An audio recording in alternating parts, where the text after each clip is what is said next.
You are listening to the Delay and Pray podcast, episode number 160.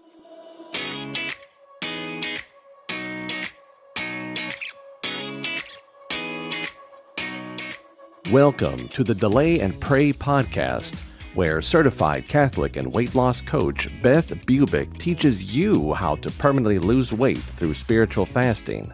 Get ready to gain faith and lose weight through a joyful transformation of both body and soul.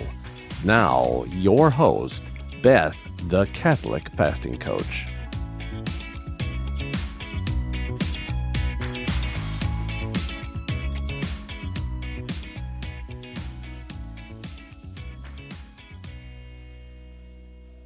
Hey, welcome back to the podcast, my friends. Happy Advent.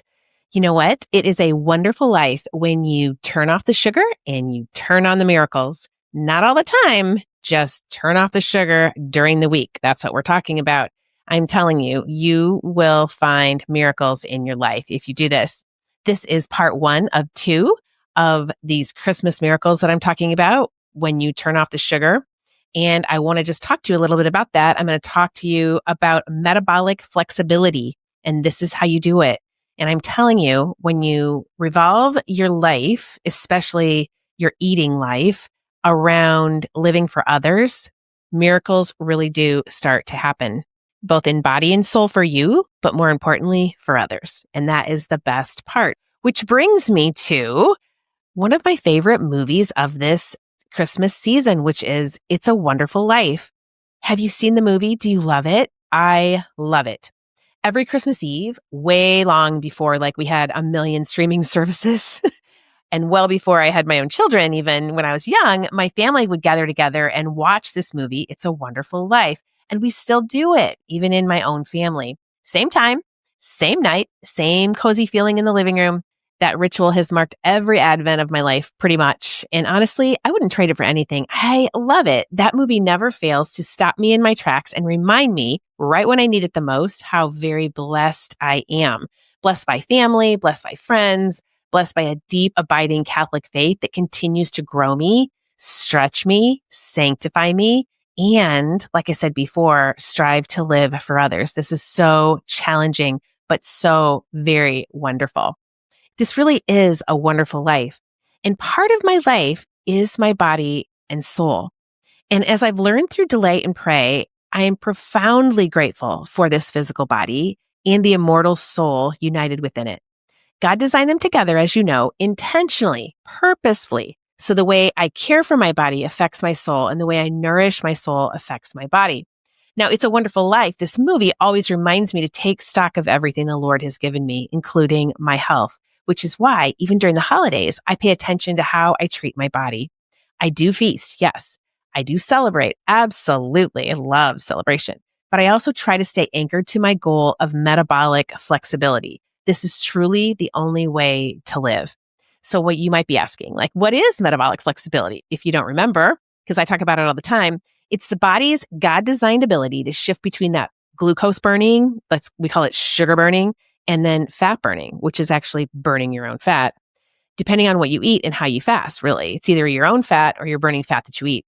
It also depends on how you feast, as we well know. So everything in moderation, that is the goal.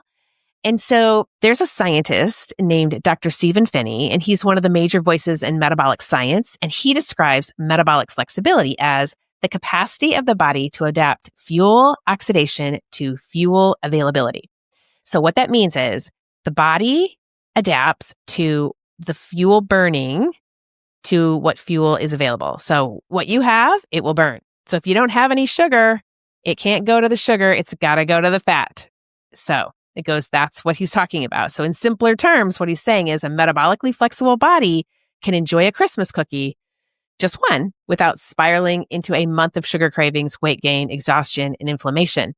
You can have the carbs every once in a while. In fact, you can have them every weekend. You can even have them during Advent when we have a lot of parties and things, but just very seldom and not very much at one time. And as long as you're doing a bunch of other things that I'm going to go over, okay? So moderation is the key. Metabolic flexibility is one of the greatest gifts I've ever learned because it helps me celebrate Advent and Christmas freely without falling off the wagon, as they say. Because as you know, in spiritual fasting, there is no wagon. There is only life. Beautiful, changing, grace-filled, very messy at times, and the ability to pivot gently without losing the bigger mission, which is growing in virtue. That's what we're trying to do. So how do you get to metabolic flexibility? Well, I'll give you an image. You need to turn off the spigot of sugar, flour, and alcohol during the week, or as much as possible during the week, and turn it on sparingly on the weekends. If you do this and you're actually praying for others, you're offering up your discomfort for others, then what's going to happen is you turn on the spigot of grace or the spigot of miracles for others and for yourself as well, but it's mainly for others. And that's the whole beauty of this. This is the easiest way to explain it. So you're doing this more for the conversion and well-being of others than the dress size you're aiming for. But honestly, metabolic flexibility gives you both, but in right order. That's the thing. We have to shift from vanity to sanctity. So the Christmas season gives us plenty of opportunities to practice this art of delay and pray during the week, and we need to do it. We can do it in and out of very busy seasons. So during Christmas or Advent, you know what's going to happen. There's cookies in the office. There's extra wine at gatherings. There's chocolate gifts arriving at your door from friends, popcorn in my case, which is wonderful. And that endless churn of treats that just seems to multiply as the month goes on. Okay. And you don't want to just toss it all out. In other words, I'll start in January. Don't do it. Don't do it. Offer it up. This is the perfect season because here's the truth. This is life. It's not just Christmas. This is all the time. Do not fool yourself or let your flesh talk your mind into saying, oh, it's Christmas. When you know what they call it YOLO, you only live once, or FOMO, fear of missing out. That's not true. You are not missing out. Yes, you only live once, so you want to pass on all of this stuff every single day because it's glorious to be metabolically flexible. It's glorious all year round. You can have a little, just a little, and you will be happy. You'll learn. Your brain will learn to be happy with just a slice or, just a taste of something sweet. So Advent and Christmas, you know what? They were never meant to be seasons of obsession or restriction. These are seasons of joy, generosity, celebration, connection, and holy anticipation. Times when we feast with intention rather than from impulsive or over desire. So intention matters, right? This means planning. This is why metabolic flexibility matters so much. It's the way I stay spiritually grounded and physically healthy in seasons where sugar, flour, and alcohol seem to be everywhere. It's how I stay prayerful without becoming rigid. It allows me to shift into celebration without betraying my own well-being. I can feast on Christmas Eve for sure, savor the homemade dishes, enjoy a dessert, and then move back into my ordinary rhythms when the celebrations wind down. So here's the key. Metabolic flexibility honors the body God created and keeps me available for the mission He has for me. Because high sugar, processed food, and daily alcohol don't just impact your body, they really do cloud the soul. They lead to gluttony, sloth, and emotional fog. They stir up those very vices that you do not like, that pull us away from God's beautiful plans and lands you in the confessional. We don't want that. We want a life of virtue. So when I practice delay and pray, even imperfectly, which is always practice imperfectly, I come back to Advent's real invitation, which is, Beth, slow down, pay attention, let Christ come into the hidden places, especially during Advent. God designed my body to fast. Yours too. You're created to eat, fast, and feast on a weekly basis, even during Advent and Christmas. And metabolic flexibility is simply your body's ability to switch between those two main fuel sources. So let's review. Glucose is a fuel source, and ketones are a fuel source. And these are the two fuel sources that your body depends on to live.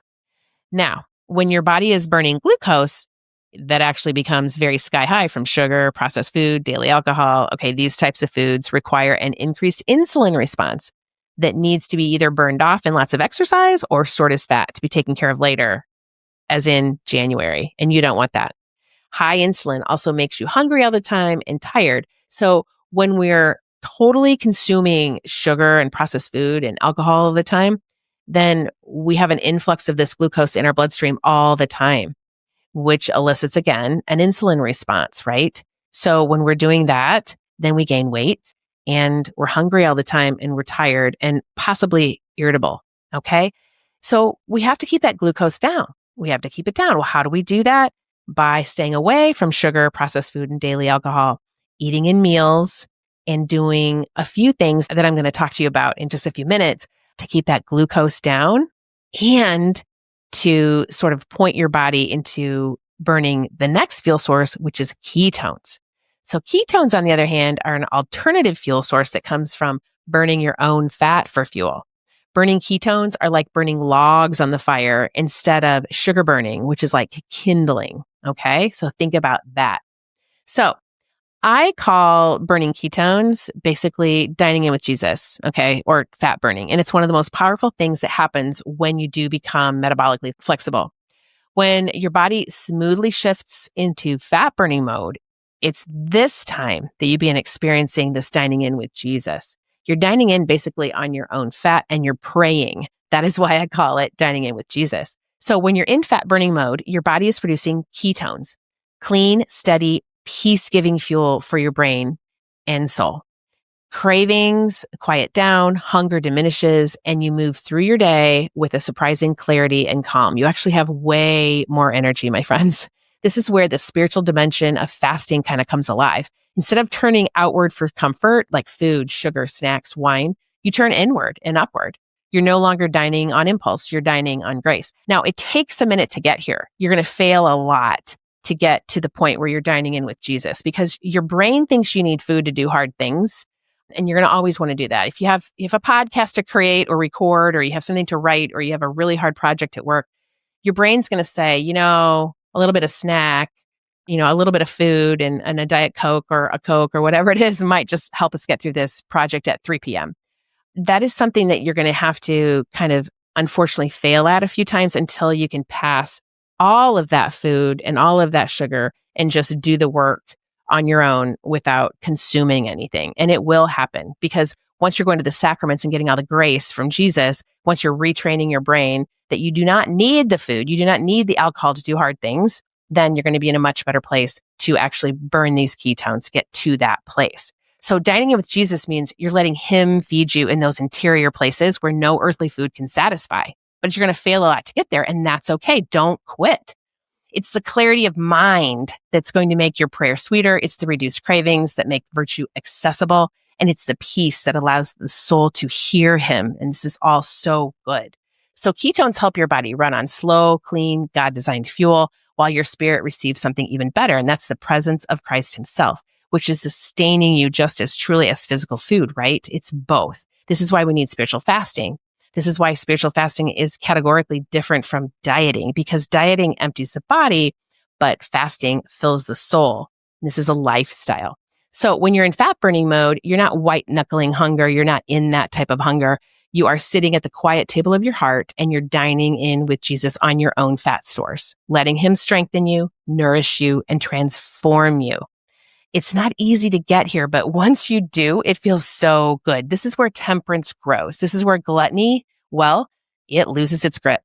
This is where your deepest desires for peace, holiness, purpose, mission for you and others begins to rise. And it's why metabolic flexibility is not just a biological advantage, it's a spiritual gift. But you can't do it alone. You need the grace of Jesus Christ to eat that good food and do all the things that make it possible. This is why when you become fat adapted, you can move into Christmas with resilience.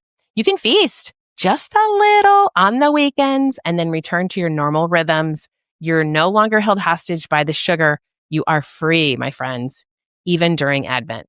So let's boil this down to 5 ways to be metabolically flexible with God during Advent and Christmas. And I'm just going to give you 5 simple ways. And in the next podcast, the next episode, I'm going to give you my 5 ways that I do it.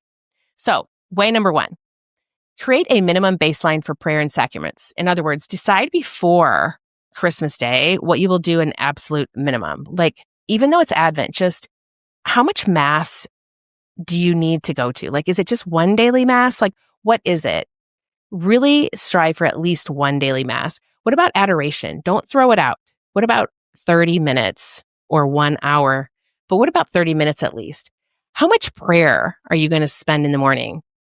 Try to get it down to at least 10 to 15 minutes. What about confession?